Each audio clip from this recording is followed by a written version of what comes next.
Problemas ligados ao meio ambiente são alarmantes, cada vez mais recorrentes. A imprensa está falando, as redes sociais, está chegando muito mais na nossa vida, até porque eles estão aqui batendo na nossa porta o tempo todo. Segundo dados recentes publicados no site da Câmara dos Deputados, dizem que até 2050, quase metade da floresta amazônica pode entrar num processo de colapso sem chance de recuperação. Exatamente, e com isso a sustentabilidade se torna cada vez um assunto mais necessário. Tanto que o relatório da Organização Internacional do Trabalho, em parceria com o Banco Interamericano de Desenvolvimento, estima que o segmento dos profissionais verdes possa criar até 15 milhões de empregos na América Latina e Caribe até 2030. Tem uma voz que está trazendo uma esperança aqui pra gente. Bom, quem está chegando agora no Falando de Propósito está percebendo que tem uma coisa diferente aqui nessa bancada. Júlio de Sá agora me acompanha aqui na apresentação do Falando de Propósito. E trouxe essa esperança porque a gente vai falar hoje, né, de profissões verdes. Eu sou a Babi Bono, estrategista criativa e jornalista. Bem-vindo, Júlio. Obrigado, Babi. Que honra esse chamado da Voz da Esperança. Gente, eu sou Júlio de Sá, sou ator, apresentador, sou um homem negro de 1,71 m, tô com uma blusa bege, tô com o cabelo trançado com dread. Eu sou uma mulher branca, tenho cabelos longos, castanhos, estou usando uma roupa bege, uso óculos de grau também. E hoje a gente está aqui com a nossa Carol, né? Dizem que é Carolina Maciel, bióloga com MBA, empreendedorismo social, negócios de impacto, gestora ambiental, especialista em clima e populações tradicionais. Mas sabe o que eu mais gostei, Júlio, da nossa Carol? Me fala. É que ela é analista da natureza. Gostei disso, hein? Eu adorei essa profissão. Também. Ela vai contar pra gente. Você chama, então? Com certeza. Carol, seja bem-vinda, Carol Maciel. Mas olha só, eu vou começar com uma pergunta muito importante. Quem é a Carol na fila da sustentabilidade? Eu adorei. Olá para todo mundo que nos ouve. Eu sou Carol Maciel, sou uma mulher negra de pele clara. Tô com os meus cabelos pretos, trançados e com alguns cachos também, um casaco branco e um vestido bem colorido, que eu gosto um pouco de cores, sim. Bom, estou muito feliz de estar aqui com vocês, de falar sobre algo tão importante que são os profissionais verdes, que é sobre o futuro, né? Acho que falar sobre mim e trazendo também um pouco dessa pauta, acho que eu posso dizer que a Carol Maciel é a pessoa que gosta de reflorestar. Reflorestar o solo e reflorestar mentes também. E hoje a gente está aqui fazendo isso, né? A gente está reflorestando mentes. Eu já tô amando. Eu já tô apaixonada pela Carol. Eu quero muito saber o que uma analista da natureza faz, tá? Eu tô com isso na minha cabeça. Mas você costuma dizer que nasceu entre 3 biomas. Eu achei isso incrível, né? Você fala, eu sou filha da Mata Atlântica carioca, da Amazônia maranhense e da Caatinga piauiense. Então, foi essa mistura que influenciou a sua escolha profissional?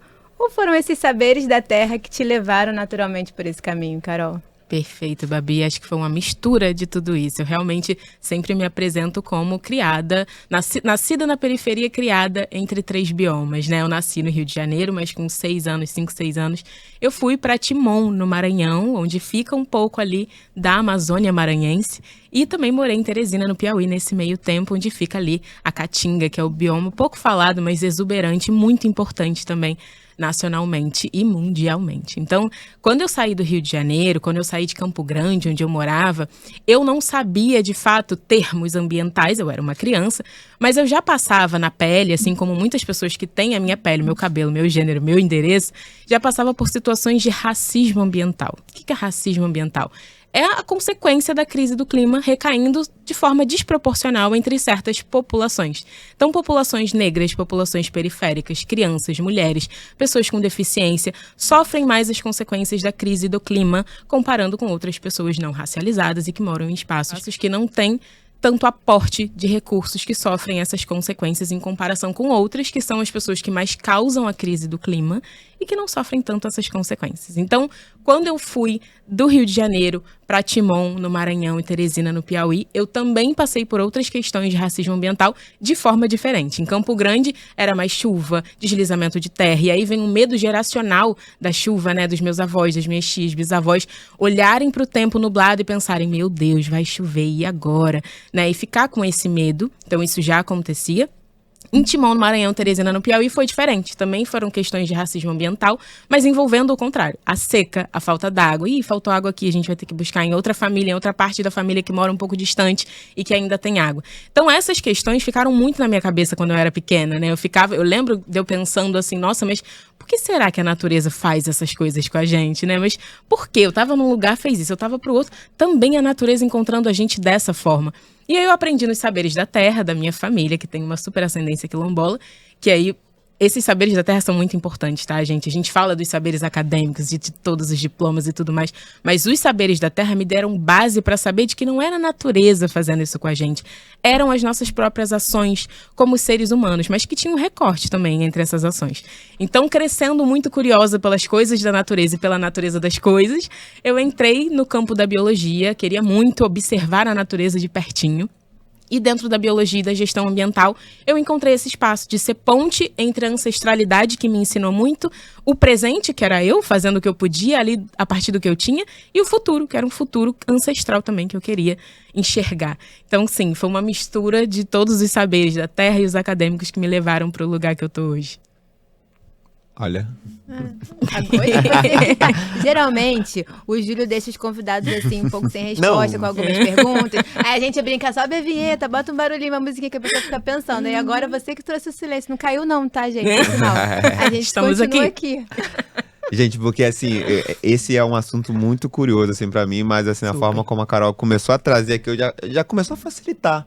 Parece que é bem mais fácil com ela explicando, gente. Então, assim, acho que esse episódio vai dar muito o que falar.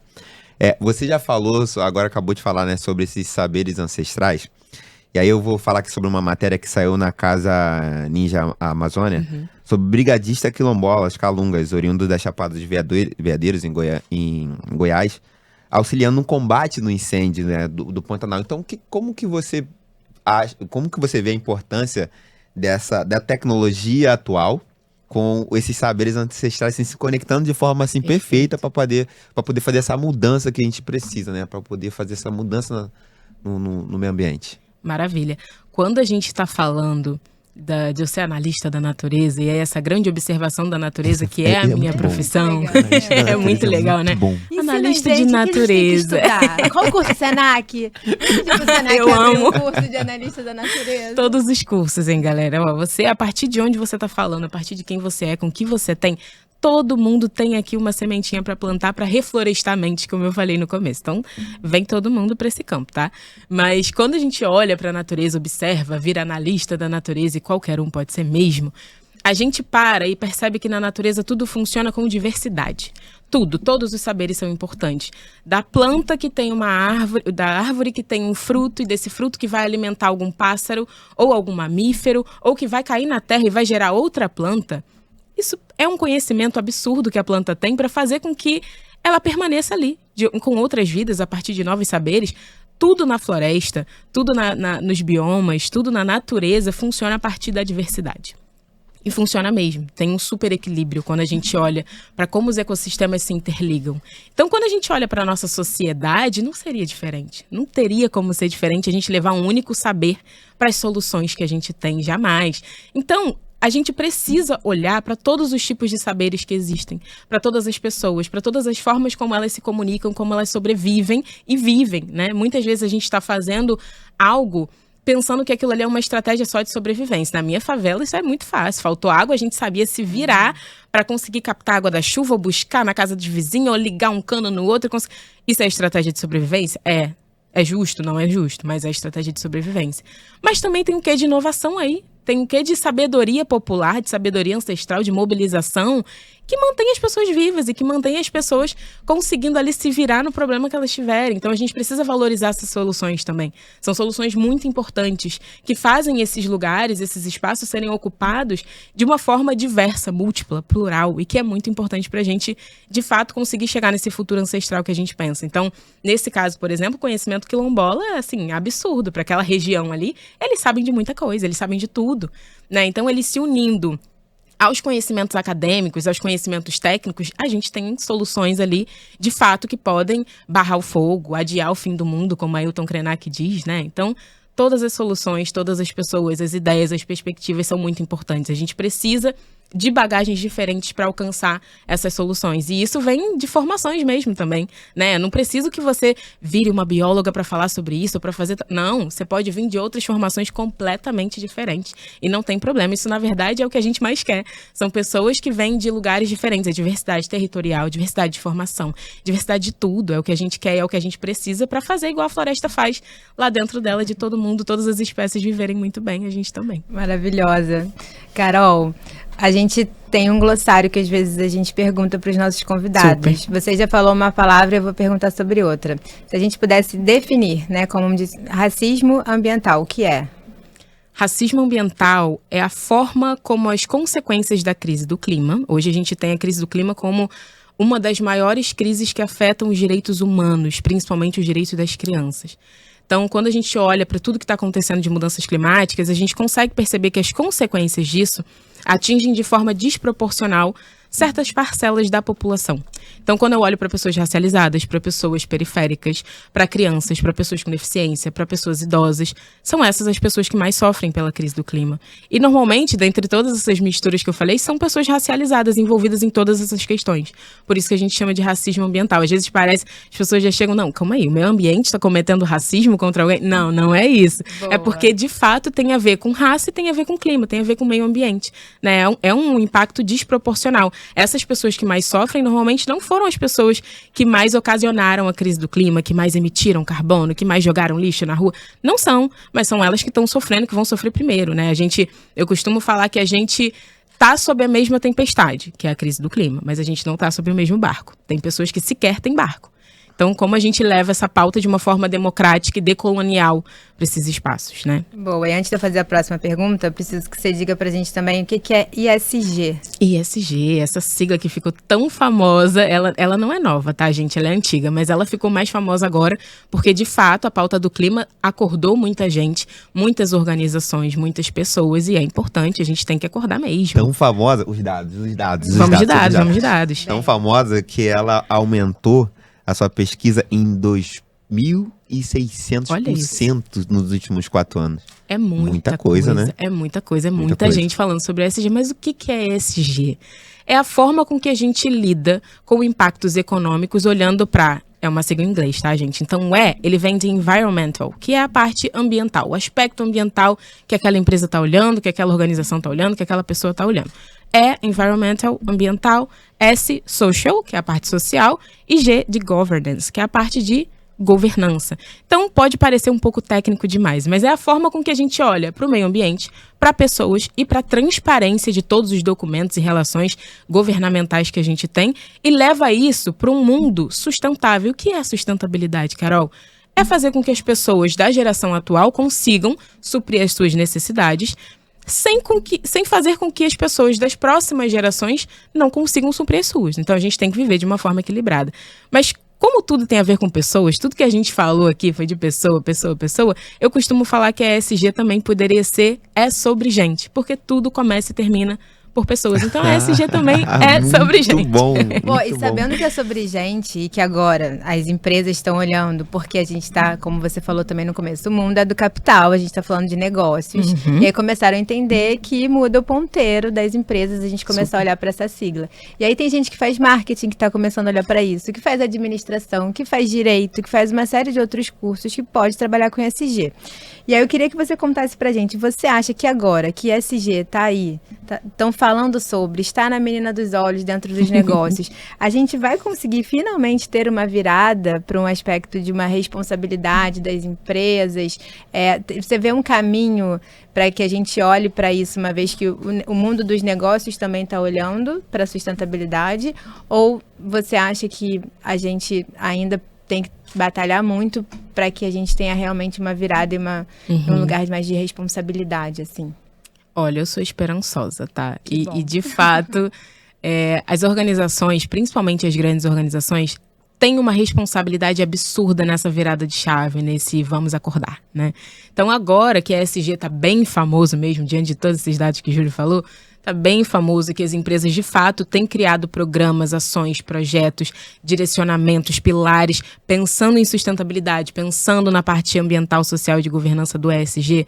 Eu sinto que a gente de fato agora entrou num caminho de mudança de verdade, sabe? Porque são pessoas pensando sobre isso. Eu não estou falando sobre uma organização XYZ que estão comandando esse setor, esse mercado, esse pensamento. Estou falando sobre pessoas. São pessoas que levantaram essas pautas dentro desses negócios e falaram, dá pra gente ir. Acho que a gente consegue pensar nesse caminho aqui, olhando para o que a gente impacta de negativo e de positivo. Acho que a gente pode reduzir esse impacto negativo, potencializar esse positivo e tá tudo certo.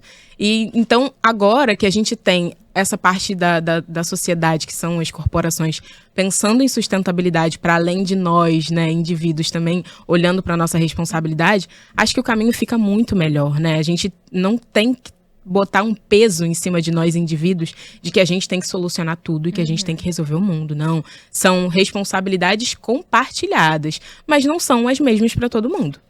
A gente tem uma responsabilidade X com o que a gente pode fazer, principalmente sobre pressão pública, advocacy e tudo mais, e as empresas têm outro tipo de pressão, outro tipo de colaboração. E com a ESG elas podem fazer isso de uma forma mais profunda e que de fato envolvem muitos setores, muitas pessoas, e envolve também a transformação acontecer mais rápido. Você está falando que o diálogo CNPJ e CPF tem que ser, né, cada um com o seu quadradinho ali trabalhando. Exato, é diferenciado, é super diferenciado. O impacto que a gente tem como pessoa é muito diferente do impacto que a empresa tem como empresa, né? E, por exemplo, o que a gente pode citar aqui, que eu pensei, é de emissão de carbono. Carbono é um gás que não é um vilão da história, né? O vilão da história é a forma com que a gente emite esse gás na atmosfera, que vem sendo cada vez mais rápido, cada vez mais potente. E não pode ser assim. Mas o carbono, ele tá na gente, no nosso corpo, ele tá nas plantas também. O carbono tá na natureza, ele não é o vilão da história. E todos nós, dependendo das ações que a gente faz ao longo do dia, da nossa vida, a gente deixa o que na biologia a gente fala de pegada de carbono, que é de fato a gente pisou ali e a gente deixou uma marca de carbono. Você andar de carro, você emite uma quantidade X de carbono. Você andar de ônibus é outra, né? E assim vai. Tudo que a gente faz, a gente deixa uma pegada de carbono diferente. Eu, Carol, vou deixar uma pegada de carbono muito diferente de uma grande empresa, com certeza. Porque ali ela tem muitas outras ações acontecendo dentro do seu sistema, do seu organismo, que emitem esse carbono com uma maior frequência ou maior volume, né? Então ela precisa lidar com aquilo ali, a responsabilidade dela também. Assim como eu tenho a minha e posso correr atrás disso super, de diversas formas. Então, de fato, cada um no seu quadrado, dialogando sempre. Acho que sem diálogo a gente não vai pra frente, como o Nego Bispo e o próprio Ailton Krenak sempre dizem, né? Pra gente chegar no desenvolvimento, a gente tem que ter envolvimento. Então, a gente se envolve, a gente conversa, a gente troca, dialoga, cada um da sua forma, de onde pode, com o que tem, mas a gente faz, a gente movimenta. Então, vamos fortalecer mais ainda para poder adiar o fim do mundo, né? Junto com o Krenak, né? Carol, uma pergunta, assim, também muito importante para quem está ouvindo e entender esse mundo do profissional verde, que agora já está, a essa altura do diálogo, já está comprovado que o profissional verde é o futuro. É o futuro. Não tem mais o que discutir, tá? Mas a gente quer saber uma coisa, qual é o caminho para se tornar um profissional verde? Vamos lá. Principal caminho. Não é uma receita de bolo, tá? Não vou estar aqui falando, o caminho é esse, é só esse. Então tá, eu vou te perguntar, qual é o caminho para se tornar uma profissional verde tão potente igual Carol Maciel? Igual eu amei. E tem apenas 26 anos, eu estou aqui muito curiosa para saber tudo que ela já estudou nessa vida. Fala, 26 Meu Deus anos. do céu, eu tô quase indo embora já desse Ai, podcast. não, vamos todo mundo aqui, gente, olha. De fato, não tem nenhuma receita de bolo pra gente chegar nesse espaço de ser um profissional verde, porque é isso. Pessoas de administração têm pensado em sustentabilidade ESG, pessoas do cinema, são diversos setores diferentes, e é isso que a gente gosta, é aquela diversidade que eu falei, que é importante, que a gente tem que pensar de diversas pessoas com diversas formações chegarem nisso. Assim, o meu caminho foi dentro da biologia, porque de fato eu queria observar a natureza das coisas e as coisas da natureza. Então, fixei nisso, entrei na biologia.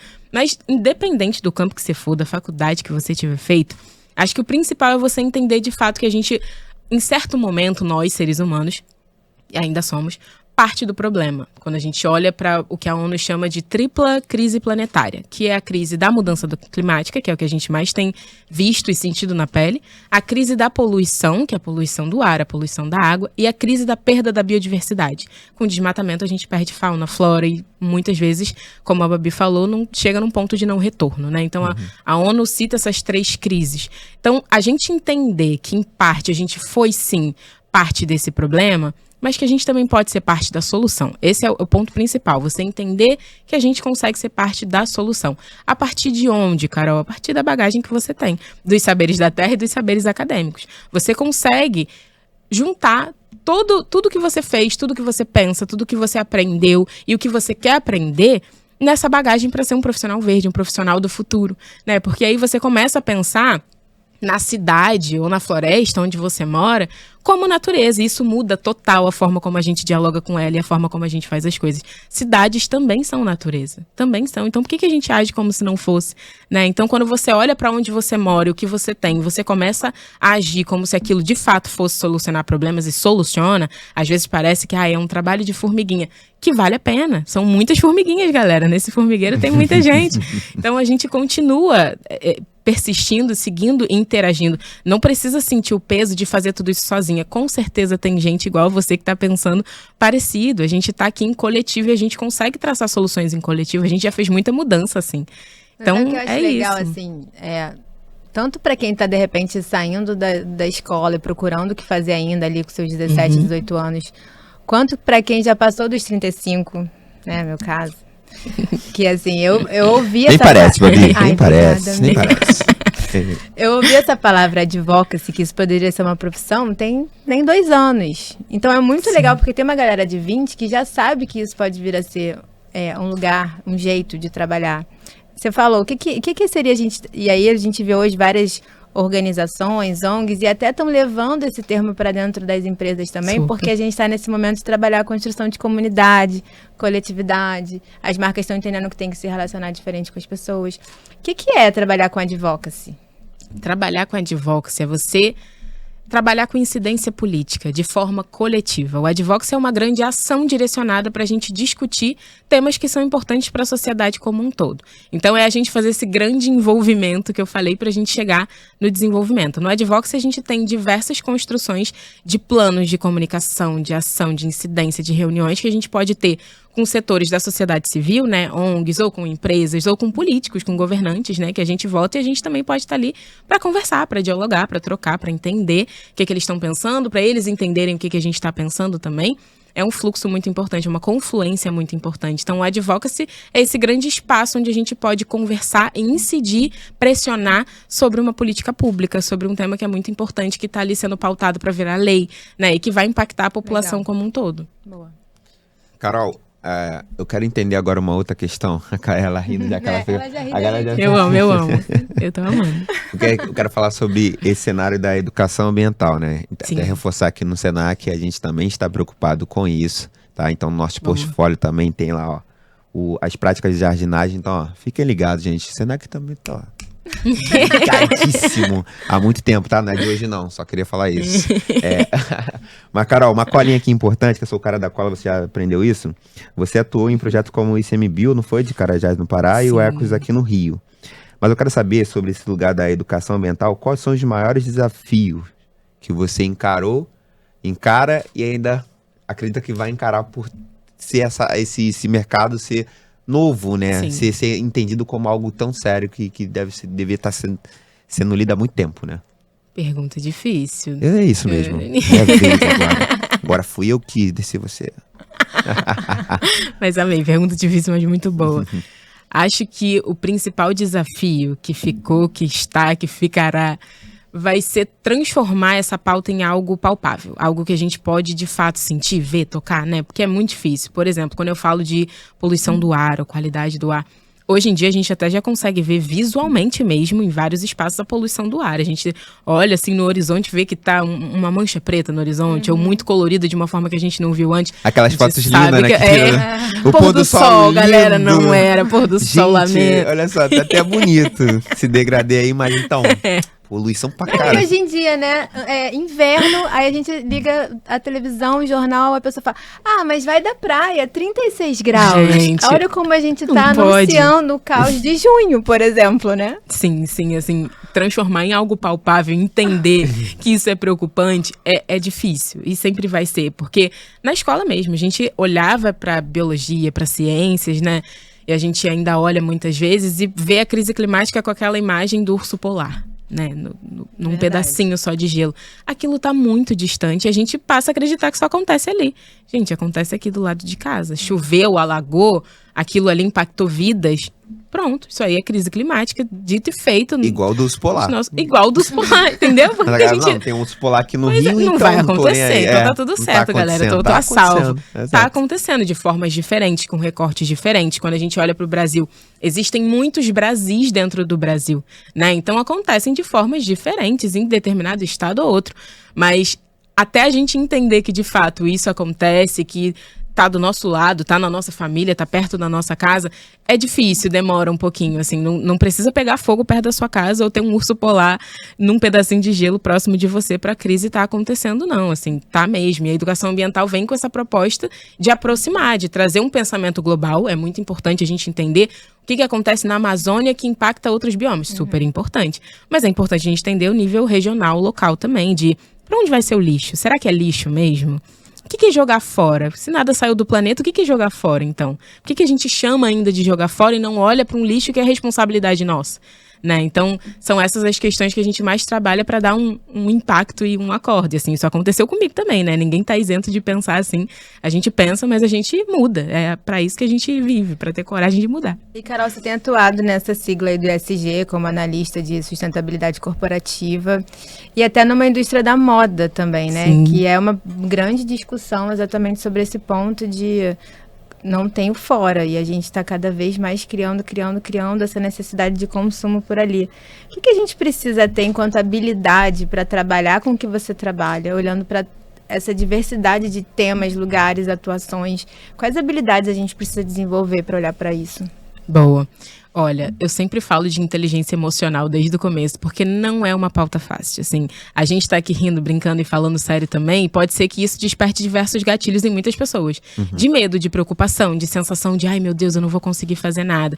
Então, é difícil. A inteligência emocional, ela vem nesse lugar de entender que a gente não tá sozinho. A gente tá agindo como sociedade, a gente pode agir como coletivo. Esse peso não precisa ficar nos nossos ombros e só nos nossos ombros. Então, a inteligência emocional é uma habilidade que eu considero hoje em dia que me coloca nesse lugar de calma, Carol, você não tá sozinha, tem muitas pessoas te ajudando, te apoiando, pensando nisso. Você não precisa estar aqui na Mata Atlântica e tá pensando na Caatinga agora. Tem pessoas lá também que estão fazendo 1 trilhão de coisas muito legais, muito maneiras. Você pode ficar de olho, você pode colaborar. Então, inteligência emocional, eu diria que é uma preocupação e é algo que busquem sempre para não atingir, por exemplo, uma pauta que vem crescido muito dentre psicólogos, que é a ansiedade climática, ou a ecoansiedade, que é essa sensação de ansiedade relacionada ao clima. De, meu Deus, eu sou tão nova, eu sou tão novo, o que eu posso fazer? Será que eu consigo? Isso acontece, gente, mas é de fato trabalhado. Está rolando muito isso, a galerinha do ensino básico mesmo, exato, muito preocupada com isso, achando que estão toda hora lidando que o mundo vai acabar no dia seguinte. Não vai, gente, olha, não vai. Os povos indígenas estão aí lidando com o fim do mundo há 500 anos, sabe? Então, assim, é uma pauta importante, super, mas não é de um dia para o outro que acontece. E a gente consegue trabalhar a partir do que a gente é, do que a gente tem, de onde a gente mora. Eu sempre retorno para esse ponto, porque você não precisa estar num cargo X, Y, Z, ou já ter concluído sua escola, sua faculdade, para você começar a atuar dentro da natureza, como analista da natureza. É você observar e aprender com ela. E levar isso para os campos que você pode. Então, além da inteligência emocional, tem a visão sistêmica também, que é olhar para o todo, entender sobre biomas, né? Você é de qual bioma? Você veio de onde? De qual bioma você nasceu? E você tá onde? Falando de qual bioma agora, sabe? Será que você sabe? Você é da Mata Atlântica, da Caatinga, do Cerrado, do Pampa, Pantanal, Amazônia. Acho que a Amazônia é o mais conhecido de todos, pela grande importância, claro, da sua biodiversidade, que é riquíssima, né? De suas espécies de fauna, flora. Mas é muito importante a gente saber de qual bioma a gente fala e o que a gente pode agir baseado nisso, porque a gente não protege o que a gente não conhece. A gente não protege o que a gente não ama. Então, a gente precisa, sim, ganhar um senso de pertencimento a partir do lugar que a gente fala. Eu tô falando da cidade, mas a cidade tá ali onde era a Mata Atlântica. Então, eu sou da Mata Atlântica. Eu falo da perspectiva de uma pessoa criada na Mata Atlântica. Então, vamos agir em prol dela? Vamos pensar nas espécies que estavam aqui antes da gente e das que ainda estão e que estão precisando de ajuda? Né? Então, essa visão sistêmica, olhar para o todo e depois aproximar para o seu local, também é uma habilidade muito importante.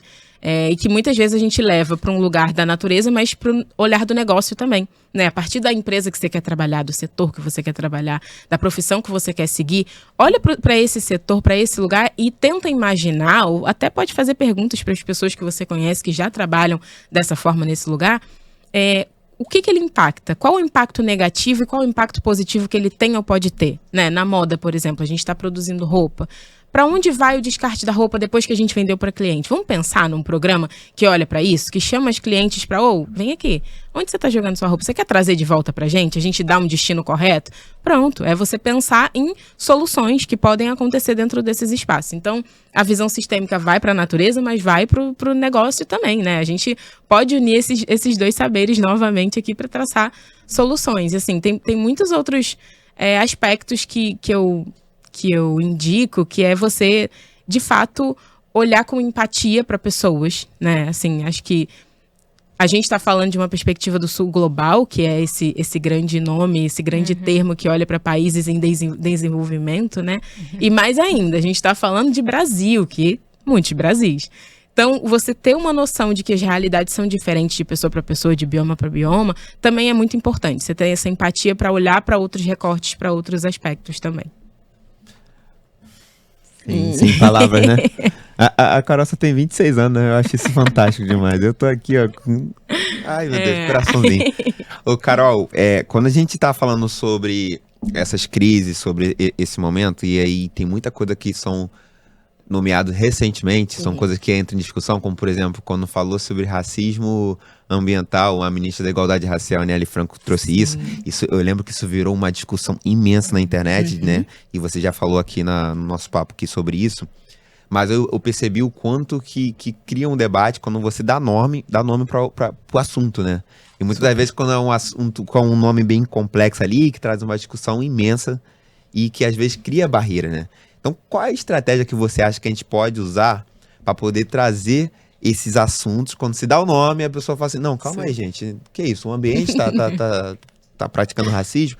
Sabe, qual a estratégia que você acha que pode dar para quebrar essas barreiras para discussões mesmo no dia a dia, tomando café com a família, até mesmo a gente que é dessa geração, trocando ideia com nossos mais velhos, que ainda tem certos preconceitos com muita coisa, com outras pessoas na padaria mesmo. Qual a estratégia que você acha que a gente pode usar para poder trazer esse diálogo mais popular, sabe? Para poder fazer a parada acontecer de verdade. Bom, acho que o primeiro caminho é a linguagem didática simples e não tão técnica, né? Por vezes a gente esbarra nesses termos muito técnicos. Eu até hoje lido com diversas barreiras por termos, siglas em inglês, que aí eu vou ter que pesquisar para saber o que é e foi da reunião tal. Então, ter uma linguagem simples, didática, facilita muito, porque a pessoa vai estar falando ali sua língua e vai entender do que você está falando, pelo menos no comecinho, e depois aproximar com casos próximos à pessoa, né? Então, olha, você percebeu que naquele dia que a gente passou por isso, isso e isso, as pessoas que estavam com a gente eram pessoas similares a gente de tal e tal forma? Era isso aqui que eu estava falando, é sobre isso aqui, né? E a gente hoje tem muitos exemplos de racismo ambiental ou de outros termos também que a gente pode aproximar a partir de exemplos próximos da pessoa, porque aí ela consegue entender que não é uma coisa distante, que não é mentira, só é um termo que tá olhando para aquilo ali, que tá dando luz para aquilo ali. Quantas vezes isso já não aconteceu na nossa sociedade como um todo, né? Coisas que não tinham nome, mas que aconteciam com muitas pessoas, não eram casos isolados, e aí decidiram um termo e pronto. Vamos usar esse termo, vamos estudar sobre esse termo, vamos criar soluções para esse problema que esse termo está falando. E hoje a gente tem diversos casos de sucesso de termos que chegaram a, de fato, serem discutidos e tem um respaldo hoje até científico de não. Beleza, se a gente está falando de racismo, a gente sabe que é isso. Então, racismo ambiental é a mesma coisa, é um termo muito novo para coisas que a gente já vem passando há muito tempo, né? Então, trazer essas situações de exemplos de casos que aconteceram, como a gente viu agora no Rio Grande do Sul, né? Que é um exemplo disso também, quando a gente faz um recorte de quais foram as pessoas mais impactadas, quais foram os territórios mais impactados, a gente consegue identificar um certo padrão de consequência dessa crise climática em que a gente olha para outros países e vê a mesma coisa. E acho que isso aproxima muito a pauta da pessoa, né? Não tem como fugir de algo que você tá vendo ali acontecendo no jornal o tempo todo, que você abre o celular, você olha, você liga a TV, você olha também. Não, eu achei super importante o jeito didático que você colocou essa questão, porque a gente está falando de territórios. Então tem a camada racial, tem a camada socioeconômica.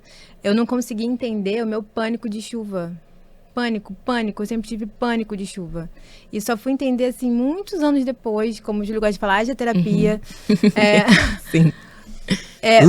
Para saber que a chuva nunca foi um lugar confortável, porque eu venho de um território que era uma favela. Então, quando você cresce nesse ambiente, caiu a chuva, é um grande desespero, assim, né? Desespero de chover por todos os lados dentro de casa, desespero de como você vai para a escola no dia seguinte, desespero se alguma coisa vai desabar, se a casa de alguém vai cair, de algum amigo vai estar lá ou não vai estar.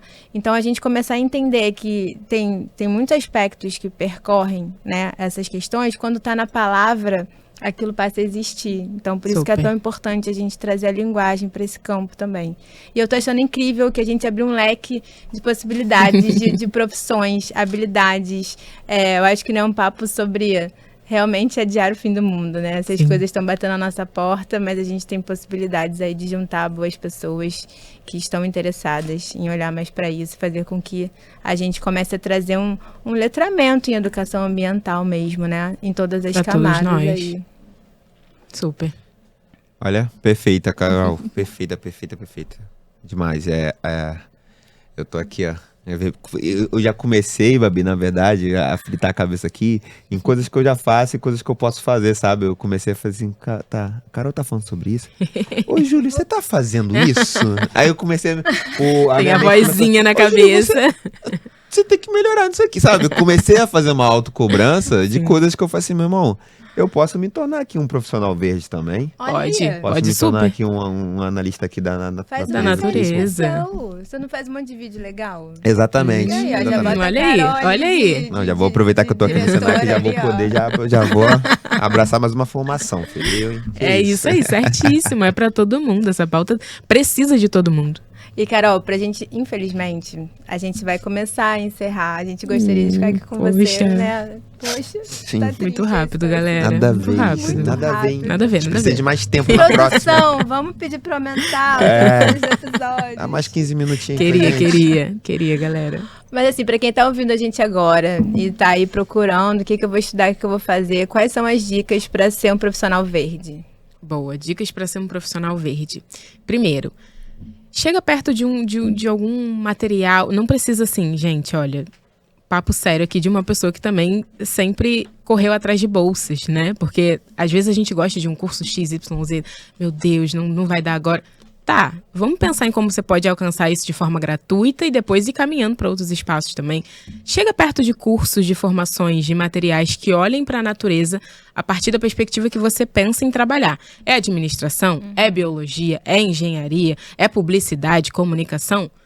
Olha para esses materiais, vê como... Pode subir todo mundo, galera, aí.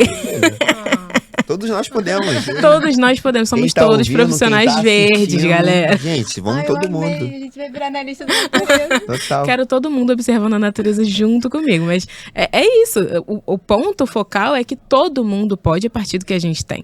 Então, chega perto desses materiais que olham para o setor, para a área, para a sua formação, o que você quer e como eles estão olhando para a sustentabilidade para entender como você pode agir nisso, né? Acho muito interessante quando a gente percebe o nosso lugar no mundo a partir do que a gente sonha e vê que a gente pode movimentar a partir disso também. Então, primeira dica é isso, olhar para esses materiais da sua área, como eles falam com natureza. Eu recomendaria muito olhar materiais também de soluções baseadas na natureza, que são exatamente isso que o termo fala. Soluções que olham para como a natureza resolve um problema X e como a gente pode imitá-la para resolver um problema na nossa sociedade também.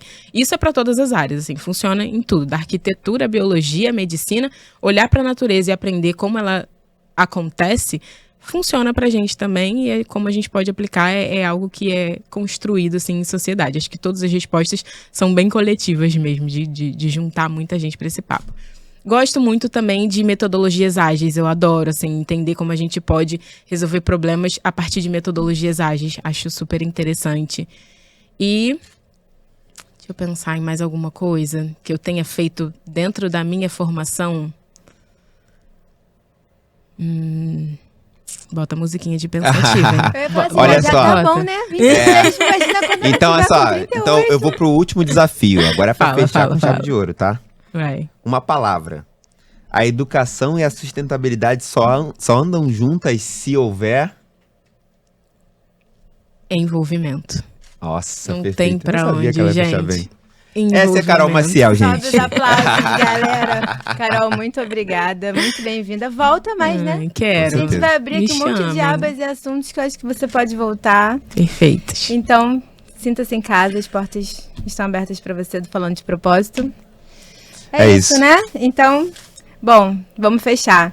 Mais do que promover a educação profissional, o propósito do Senac é gerar grandes oportunidades de transformação. Como a gente não quer deixar ninguém para trás, a gente se junta aqui com quem também está nessa jornada pela inovação e pela inclusão social para amplificar a nossa voz. Obrigada. Perfeitos. Curtam, compartilhem, assistam. Esse foi mais um Falando de Propósito. Obrigada, gente. Obrigada pelo convite. Vamos nessa, adiar o fim do mundo juntos. É isso. É sobre. Valeu, Maravilhosa. Carol.